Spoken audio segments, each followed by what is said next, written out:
Okay, time to bring this channel back, as today I am going to do an official movie review on Final Destination Bloodlines, which I saw yesterday.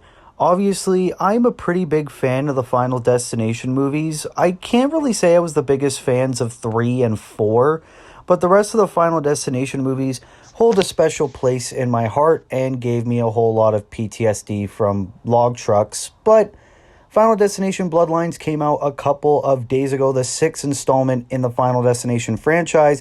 And I gotta say, the movie really subversed my expectations. I didn't come into this movie with the most of expectations. I knew there were going to be some pretty good scenes. But as we've seen with recent horror movie sequels or remakes and stuff like that in recent years, obviously, they're not really the best, but I know a lot of passion went into this project, and it really shows. So today, I'm going to be talking about the plot, and afterward, give my official thoughts on the movie. Obviously, if you are new here, be sure to leave a like, be sure to subscribe, be sure to turn post notifications on so that way you never miss an upload here on Will's Everything Corner. If you want to go and subscribe to my wrestling-related channel, Will's Wrestling Corner, I'll be sure to leave a link in the description down below. You can go ahead and subscribe to that. But with all that being said, let's get right on to the movie. The movie begins in, I'm pretty sure, the 1950s, as we get a young couple, Paul and Iris, heading towards the Skyview restaurant, which in reality is the CN Tower in Toronto. We love CN Tower, love. This restaurant just opened up, and Paul managed to get Iris first day tickets.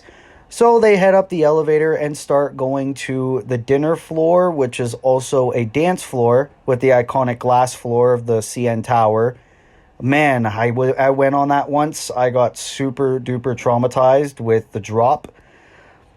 As Paul tried to get Iris a table in order to sit for dinner, but there was this douchey waiter that was like, "No, sir, you cannot get a table in the CN Tower. We don't allow that. We're over capacity."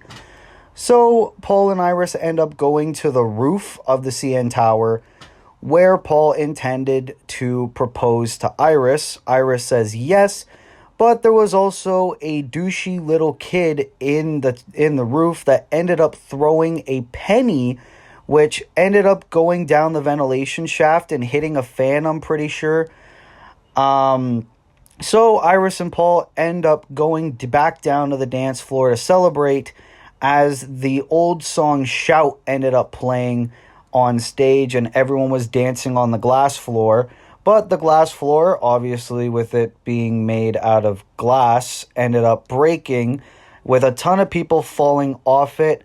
And a couple of the bolts of the foundation of the Skyview ended up breaking as well. So the entire CN Tower really collapsed. And there were a ton of gruesome deaths. The gore in this movie, especially in the opening premonition, was absolutely insane, to say the least. There were people on fire as well due to the cooking equipment. Also, I forgot to mention this as well. Iris was obviously pregnant at the time of this premonition. This is a very big plot point later, obviously with it being called Final Destination Bloodlines. Also on top of the tower, before Paul proposed, Iris ended up revealing to Paul that she is indeed pregnant, and they were going to start a little family. Also, Iris talked to one of the singers on stage about her pregnancy, where we're introduced to a young little kid named William, which it's going to be a pretty big plot point later. The adult version of this William kid was actually the guy from all the rest of the Final Destination movies, played by the late, great Tony Todd, so that was very good to see. But obviously, there were some pretty gruesome deaths in this premonition. There was a woman that ended up falling to the window of the Skyview, but there was a piano right up on stage, but the penny that the kid threw ended up falling from the ventilation and hitting the piano, and the piano falls off stage, hits this woman square in the face. I remember laughing so hard at the theater. Man, I just couldn't contain it. So anyway, Iris ends up surviving. Paul ends up falling down the wreckage. So Iris tries saving the young William in the premonition, but they ended up falling off the Skyview as well. And Iris ends up like getting her throat slit from like the wreckage on the floor. It was incredibly insane. Then that's when Iris ends up waking up from her premonition, and we get the classic Final Destination kind of, the building's gonna collapse. The building's gonna collapse. She ends up going to the kid and ends up taking the penny away from the kid. And the kid's just like, fuck you, lady. So anyway, Iris tries going back down to the dance floor, trying to tell the people to stop dancing on it. But the floor ends up collapsing anyway. And Iris ends up saving the little kid as well. Before she ended up getting taken away from security. And it turns out this entire premonition that Iris had was actually a dream made by the main character in this movie called Stephanie, who is later revealed to be Iris's granddaughter. Turns out Stephanie keeps dreaming about this premonition from the Skyview and ends up trying to get answers from her family as to why she keeps dreaming about her grandmother being gruesomely killed in this disaster. So she ends up leaving her college because she ends up torturing her roommate by constantly screaming in the middle of the night to go and visit her dad and her little brother Charlie. Charlie actually being played by the same kid who plays Junior in the Chucky TV series, which was very good to see. And tries to ask, hey, why do I keep dreaming about my grandmother? Ends up going over to go and see her Uncle Howard, which is the son of Iris. And Uncle Howard tries telling Stephanie, you do not want to go and see Iris. She is an incredibly mentally ill woman. She ended up raising your mother and me to essentially not go to school, locking us away and dreaming about all the ways that we could be killed in the outside world. But Howard's wife, Stephanie's aunt, ends up saying, hey, at the bottom cabinet, there's a bunch of letters and a address that Iris ended up sending Howard and your mother about this whole death theory. So Stephanie ends up using that to go over to Iris's house, which was like a weird little cabin, which is like gated and everything like that, trying to prevent herself from going to the outside world. Stephanie goes over, is like, hey, I'm your granddaughter. And Iris, obviously being super duper demented, being like, leave your phone, leave your keys, leave everything. Ends up letting Stephanie in. And Iris introduces us that the Skyview incident actually happened. And she ended up saving a whole bunch of lives that day. But obviously death was coming for everybody who was supposed to die in the Skyview. Obviously Paul ended up dying as well. I don't remember if it was from the Skyview or if Paul ended up dying shortly thereafter. I don't really remember what happened to him. But Iris, obviously, with the whole Final Destination thing, is like, we need to stay here. We need to stay hidden, because if we go out into the outside world, death is going to come for me, pretty much.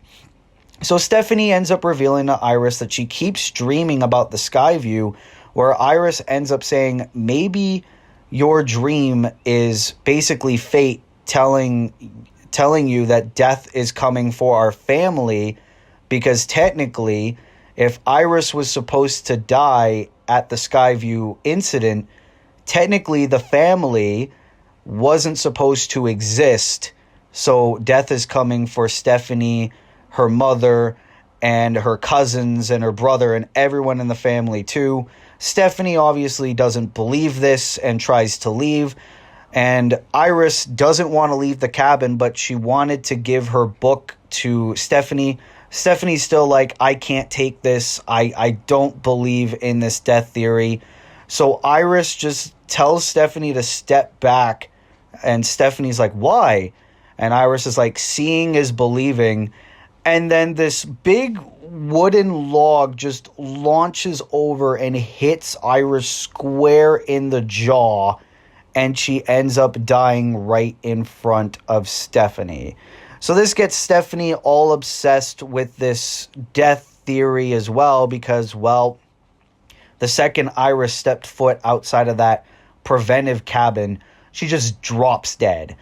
At Iris's funeral, it is also later revealed that Stephanie's mother, who ended up abandoning Stephanie and Charlie for years, ended up coming back. Obviously, that's her own mother, so she's going to have to go to the funeral.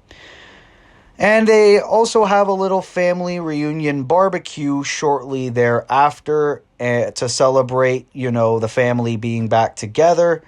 And then this is where the big scene in the trailers really happened, with the the piece of glass being in the ice for the drinks. There was also a little bit of a fake out with the trampoline, where I think one of the cousins' names was Bobby. Oh yeah, I think I should introduce this. There's this blonde tall kid called Bobby, which his big character thing is he is allergic to peanuts. There's a tattooed guy who's also a cousin called Eric. And there was a blonde teenage girl cousin named... Fuck, I forget her name. But she's the Blondie, so I'll call her Blondie for the case of this review. So anyway, there's this big tease over the trampoline, the glass being in probably one of the drinks, which I think it was revealed to be originally in Howard's drink, but it ended up spilling. So anyway, Bobby's jumping on this trampoline, and it ends up ripping and hitting his leg, but obviously Bobby is fine. So Howard tries to step on the grass, but the glass was there, ending up hitting Howard and stabbing his foot. Howard ends up tripping over, and a lawnmower ends up going down on the ground and completely murdering Howard. So because of this, Stephanie tries to talk about Iris's little family tree and the death theory, saying that death got to Iris and then it got to Howard, which means that Irene, I'm pretty sure, is the mother's name, which means she would be next. And then, no, that's not it. Fuck, I completely forget. It got Howard. So then it's going to come for Eric, and then Bobby, and then Blondie, and then it will go for Stephanie's branch, which would then be Irene, Stephanie, and then Charlie. Obviously, the rest of the family is like, dude, we just lost our grandmother and now our dad, and you're trying to recite our dead grandmother's paranoid rant and theory? Like, what the hell is wrong with you? So obviously, nobody really believes this, and they try shutting Stephanie out. Even Irene is just like, hey man, we can't really be talking about this, my mother was absolutely crazy. We can't be doing this. So anyway, we go over to the tattoo shop where Eric works at, where he ends up getting a tattoo saying dad on it to commemorate Howard.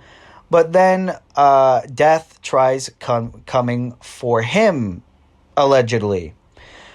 A little chain got attached to Eric's nose piercing, and it looks like Eric was slowly going to be tangled to the ceiling fan and end up dying. There was also a can of gasoline that ended up burning the building down, and it seemed like Eric died off screen until it was later revealed that Eric actually survived the tattoo shop being burned down. And Stephanie and Charlie try looking for him, and Eric survives. the two are like, what the fuck? The tattoo shop burned down. Eric's like, yeah, nope, I guess your little theory tried coming for me. But obviously Eric is still oblivious to this whole theory, calling Stephanie crazy. Stephanie's just like, watch out for this little tree trimmer. Watch out for those kids in the soccer ball. Don't step near the garbage truck. And then Eric's trying to be like, dude, like, you are absolutely crazy. Then Blondie ends up coming out, I think, for a walk or something. And while Eric is arguing with Stephanie, it was actually Blondie who ended up getting hit in the face with a soccer ball, ends up landing in a trash can while the garbage truck is lifting the garbage can up, and she ends up getting in the garbage truck. Eric, Charlie, and Stephanie, obviously seeing this, try to stop the garbage truck, which they end up doing so successfully, but not before the garbage truck ends up crushing Blondie to death while Stephanie tried saving her. So obviously with this all going down, now everyone is starting to believe the death theory, but everyone was all confused as to why Eric didn't die in the tattoo shop burning, which the aunt ended up revealing that Eric is not actually a part of Iris's bloodline because he is not Howard's biological son, Eric obviously being the product of an affair. It was also established that death would not be coming for the aunt or Stephanie's dad, considering the fact they are not blood related to Iris. So Eric obviously is pissed off about this, that he is not related by blood to his family, but he obviously wants to help the rest of the family try to escape death. So because of this, because of Eric not being blood related, and because of Blondie dying, that means Bobby is next.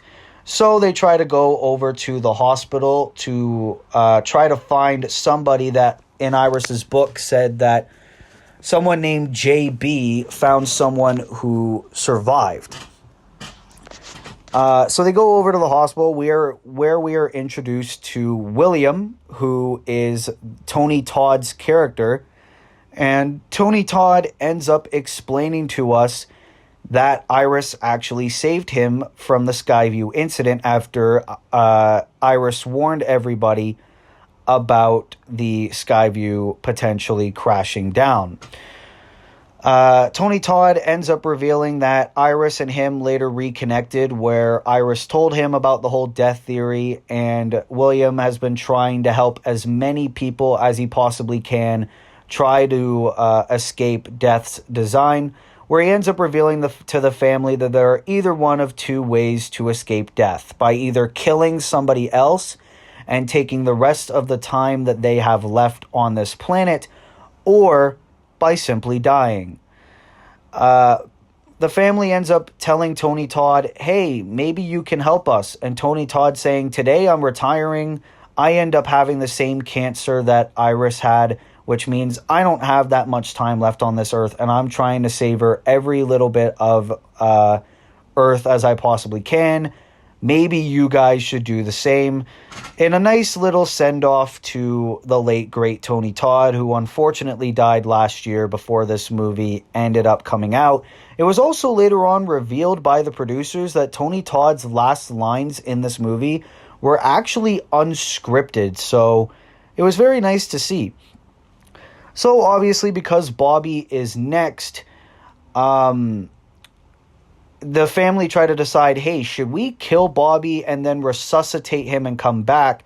Because William ends up revealing to us about what happened to Kirby in Final Destination 2, where she drowned, but then she ended up coming back from the dead after officially being legally declared dead, and she ended up surviving.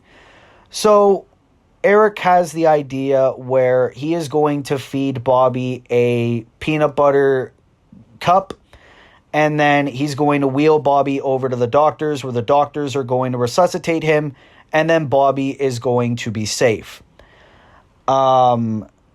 So they go into a spare room in the hospital where there is a radiation therapy machine. There was a little fake out with the vending machine where it looked like they were going to tip the vending machine over and it was going to crush Bobby, but that was obviously a fake out. So Eric feeds Bobby the candy bar. Bobby starts having an allergic reaction, but also Death ended up getting the radiation therapy's power level more up, which caused a big magnetic reaction, which ended up sucking Eric into the machine, and he ended up getting crushed to death also by the vending machine, and I'm pretty sure a wheelchair. Bobby ends up crawling over to Eric's body because Eric was holding Bobby's EpiPen. Bobby ends up injecting himself. He ends up surviving, or at least we thought, because a sharp metal object ended up getting sucked into the room and ends up hitting Bobby square in the temple. He also dies. So that only now leaves Stephanie, Charlie, and their mom. So they try to divulge a plan like, what are we going to do next? Like, we're the only ones left. And nowhere in the outside world is safe until Stephanie ends up revealing, actually, Iris's cabin is actually safe because Iris managed to survive for 20 years or 30 years, whatever, without dying, so we need to go there. So they end up taking Irene's truck and try to head over to Iris's cabin, but obviously Death had other plans. Death ended up locking Stephanie's seatbelt over, so she tells Charlie and Irene to go over to the cabin, but obviously a big forest fire erupts, which ends up tipping over the van and ends up submerging Stephanie in water, drowning her. While this happens, Irene tries to get into the log cabin, but the cabin ends up catching on fire. So they try to divulge another plan, but Irene ends up exploding from the log cabin being on fire, and we think she's dead. And also Charlie Jr. ends up getting trapped in a piece of rubble. Obviously, Irene manages to stay alive, ending up saving Charlie. And when they try to come up with another plan, Irene ends up dying by a spear right in front of Charlie, but not before Irene says, "Go and save your sister," which Charlie evidently does. But it looks like Stephanie was going to die by drowning, but Charlie ends up successfully saving her, with both of them thinking that now that means they're safe. After this, we end up going, I think, a couple of days later, where Charlie's supposed to go to junior prom with this girl, and obviously the girl's dad ends up going up to Stephanie and Charlie saying, "Hey, I heard Charlie's a bit of a lifesaver," which Stephanie's like, "Yeah, he brought me back from the dead." But the dad, in like the weirdest little bit of dialogue in the entire movie, is like, "Actually, no, he didn't." It's like, "What do you mean?" Well, technically, if he saved you from drowning and he managed to resuscitate you, that means your heart never officially stopped, which means you were alive. So obviously, Charlie and Stephanie hearing this, they think, "Oh shit, we're actually not safe." While this is happening, there was a train that was going by that ended up getting derailed, and I think it was also carrying logs as well. Nice little tribute to the second and third Final Destination movies. So obviously Stephanie and Charlie are trying to run from the train, but the logs ended up getting out from the truck and ends up killing both Stephanie and Charlie, ending the movie. And that was it for the movie. That was Final Destination Bloodlines. Sorry if this review, at least talking about the plot, was a bit of a longer run and I was struggling with my words. I have trouble, remembering movies I see the day before. This was a very well done movie. I would have to say this is now probably my second or third favorite Final Destination movie out of all of them. I'm sorry, but the fifth one will always hold a special place in my heart. But I think this movie was very well done, very perfectly casted. My brother ended up saying this as well after we were done seeing the movie, where the movie did a very good job on actually making the characters in this movie likable and not everyone in the movie being complete douchebags. Like, sure, we had a couple of douchey characters in the movie. Eric had his non-redeeming moments, but he ended up having a redemption arc after it was found out that he was not blood related to the family, but he still wanted to help them.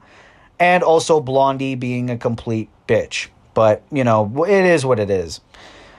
I thought the movie did a very good job in terms of the CGI and their settings. I thought it was a very nice touch as well to bring a family dynamic into this movie. It was never really established before, where all the rest of the movies, it was just a group of friends that ended up encountering a very dangerous situation where they were supposed to die in, and it was just the group of friends who ended up dying. But with this, obviously, with Iris being pregnant, she ended up surviving the Skyview. The whole family wasn't supposed to exist, so death coming for the entire rest of the family was a very nice touch, and they really did a very good job taking the risk and seeing how this ends up being accomplished, which was a very nice touch. Also, the CGI was absolutely top tier. The plot, I really, really enjoyed the plot. It didn't really feel like a very long movie to me. I was intrigued from start to finish. It's very nice to finally see a horror movie sequel in the 2020s actually accomplish their goals. Obviously, we're going to have Megan 2.0 coming out very, very soon. I'm a bit skeptical on that one. We're going to get the final Conjuring movie coming out as well. We're going to get a Friday the 13th, I'm pretty sure, series. There's still the heavily rumored It prequel series, Welcome to Derry, coming soon as well. So, you know, for Final Destination to actually get a nice sequel, which actually makes sense, was very good to see. They didn't take like the Nightmare on Elm Street, Friday the 13th, Halloween Ends route on completely ruining a franchise. I very much love it. Also, this gets a lot more popularity points because of the CN Tower being a setting in this movie. In terms of an overall grade, I'm probably going to give this a 9 out of 10. And I think the only thing that really affected this movie for me was really how long the intro was, but it also kind of makes sense, in a sense, to try to really set up Paul and Iris, and setting up Iris being pregnant, and also the engagement, which didn't end up going well. Also, I really liked how they finally gave Tony Todd's character a introduction and an origin story. Really getting away from the whole mysterious thing about Tony Todd, where it's like, hey, why does he care so much about death in all of these movies? Now we have a reason why. Also, a very good send-off to Tony Todd. Rest in peace, my guy. We will miss you, Candyman. So yeah, that was Final Destination Bloodlines. I very much enjoyed it. It was probably one of the best movies I've seen in theaters of the past 5 years. And I'm not saying that for recency bias. I really loved this movie. But obviously, ladies and gentlemen, if you like this video, be sure to leave a like, be sure to subscribe, be sure to turn post notifications on. If you have seen Final Destination Bloodlines, what were your thoughts on the movie? What did you like the most? What did you like the least? Let me know in the comments down below. This channel is going to really be about me and like everything. There will be some gaming, there will be some movie reviews, there will be some rants, a lot of very good stuff, and also film related stuff. So let me know what videos you want me to make as well down in the comments down below. If you want to subscribe to Will's Wrestling Corner, I will leave a link in the description.